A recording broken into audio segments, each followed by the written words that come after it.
Hello everyone, my self doctor Ruchi, I am a homeopathic physician. आज इस video में हम वेरिकोस वेंस के बारे में बात करेंगे कि वेरिकोस वेंस क्या होती हैं, ये किस कारण से होती हैं और इसकी होम्योपैथिक मैनेजमेंट क्या क्या हो सकती है। इन सभी के बारे में हम बात करेंगे, चर्चा करेंगे। अगर आप चैनल पर नए हैं तो इसे सब्सक्राइब करिए और वीडियो पसंद आए तो उसे लाइक करिए। अब हम इस वीडियो को स्टार्ट करते हैं। वेरिकोस वेंस की समस्या आजकल लोगों में बहुत ही ज़्यादा आम हो चुकी है। ये समस्या ज़्यादातर खड़े रहने की वजह से, लगातार प्रोलॉन्ग स्टैंडिंग की जिनकी जॉब होती है, जैसे पुलिसमैन हो गए, डॉक्टर्स हो गए या नर्सेज हो गई, जिनकी लगातार प्रोलॉन्ग स्टैंडिंग की जॉब होती है, उनके अंदर वेरिकोस वेंस की समस्या देखने को मिलती है। वेरिकोस वेंस होती हैं जो हमारी लेग्स होती हैं, इसके अंदर कुछ वॉल्स होते हैं जो वीक हो जाते हैं, जिसके कारण वेरिकोस वेंस की समस्या हो जाती है। नॉर्मली जो हमारी लेग्स होती हैं, उनकी जो वेंस होती हैं, उनमें जो ब्लड होता है वो नीचे से ऊपर की तरफ फ्लो करता है और जो वॉल्स होते हैं वो लगातार उसमें एक्टिव रहते हैं। लेकिन कुछ ऐसे कारण हो जाते हैं कभी कभी, जिस वजह से ये वॉल्व जो है वीक हो जाते हैं। मसल्स की वीकनेस की वजह से भी ऐसा होता है कि ये वॉल्व वीक हो जाते हैं और जो ब्लड होता है वो वहीं पर इकट्ठा होना शुरू हो जाता है, एक्यूमुलेट होना शुरू हो जाता है और नीले नीले रंग की वेंस हमारी जो होती है दिखाई देने लग जाती है। हमारी लेग्स के ऊपर नीले नीले रंग की, हरे हरे रंग की वेंस दिखाई देने लग जाती हैं। तो ये स्टार्टिंग में तो कोई इतनी समस्या प्रोड्यूस नहीं होती है, लेकिन धीरे धीरे जैसे जैसे समय बीतता जाता है और ओल्ड एज में भी, या थोड़ी सी एज बढ़ती है या टाइम बीतता है, तो ये प्रॉब्लमेटिक हो जाती हैं और इसमें बहुत अत्यधिक पेन रहने लगता है और चलना फिरने में भी दिक्कत महसूस होती है। ज़्यादातर महिलाओं में इस तरह की समस्या देखने को मिलती है क्योंकि उनमें ईस्ट्रोजन और प्रोजेस्टेरोन हार्मोन के लेवल में कुछ बदलाव होते हैं, जिसकी वजह से ये प्रॉब्लम होती है। प्रेगनेंसी के टाइम में भी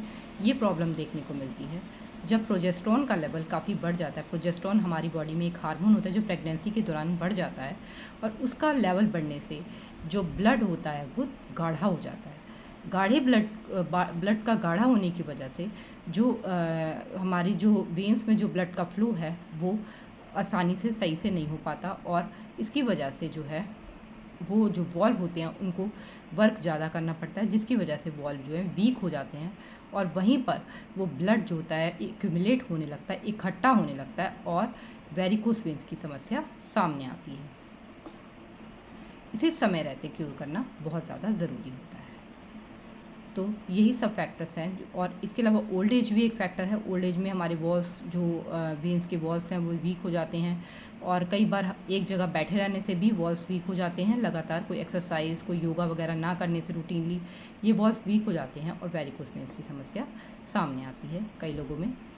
तो इसकी जो इम्पॉर्टेंट होम्योपैथिक मेडिसिन हैं वो आज मैं आपके सामने डिस्कस करूँगी। पहली जो होम्योपैथिक इम्पॉर्टेंट मेडिसिन है वो है पल्सेटिला। पल्सेटिला वेरिकोस वेंस के केस में हेड रेमेडी है, बहुत ही अच्छा वर्क करती है।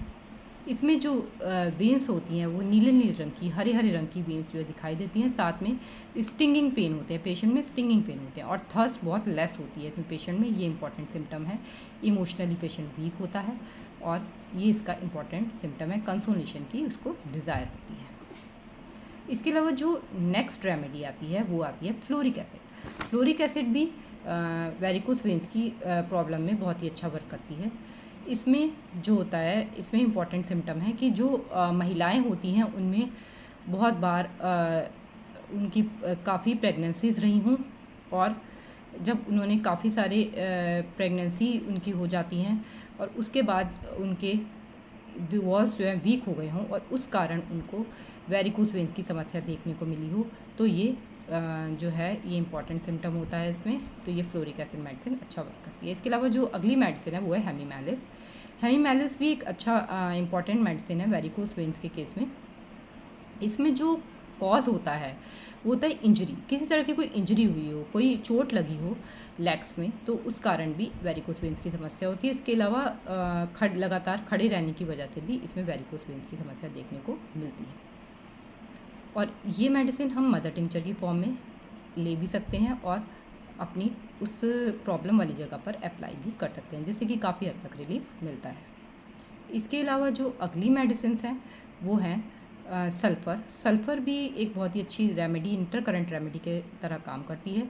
जब वेरिकोस वेंस में ब्लीडिंग हो जाए और अल्सर टाइप का बन जाए और जब और मेडिसिन्स वर्क नहीं करती तो उस समय इंटरकरेंट रेमेडी की फॉर्म में सल्फ़र एक बहुत ही अच्छा वर्क करती है। अगली जो मेडिसिन है वो है मिलीफोलियम। मिलीफोलियम जो मेडिसिन है, मिलीफोलियम मेडिसिन में ज़्यादातर जब जो कैपिलरीज़ होती हैं वो बहुत ज़्यादा कंजस्टेड हो जाती हैं और जो वूंड्स होते हैं उसमें जो घाव होता है वो ब्लीड करने लगता है, तो उस केस में मिलीफोलियम मेडिसिन बहुत ही अच्छा वर्क करती है। तो ये तो कुछ इम्पॉर्टेंट मेडिसिन थी वेरिकोस वेंस के केस में, इम्पॉर्टेंट थी मेडिसिन। तो इन मेडिसिन का सेवन करने से इसके सिम्टम के आधार पर वेरिकोस वेंस में काफ़ी हद तक निजात मिल सकती है। और इसके अलावा अगर आप हमसे अपनी किसी भी समस्या से, किसी भी फीमेल रिलेटेड समस्या से, प्रॉब्लम से संपर्क करना चाहते हैं तो आप हमें दिए गए नंबर पर संपर्क कर सकते हैं। और अपनी किसी भी ट्रबल से रिलेटेड समस्या से संपर्क करना चाहते हैं तो दिए गए नंबर पर संपर्क कर सकते हैं। अगर आपको हमारी वीडियोस अच्छी लग रही हो तो इसे लाइक करिए, चैनल को सब्सक्राइब जरूर करिए। धन्यवाद।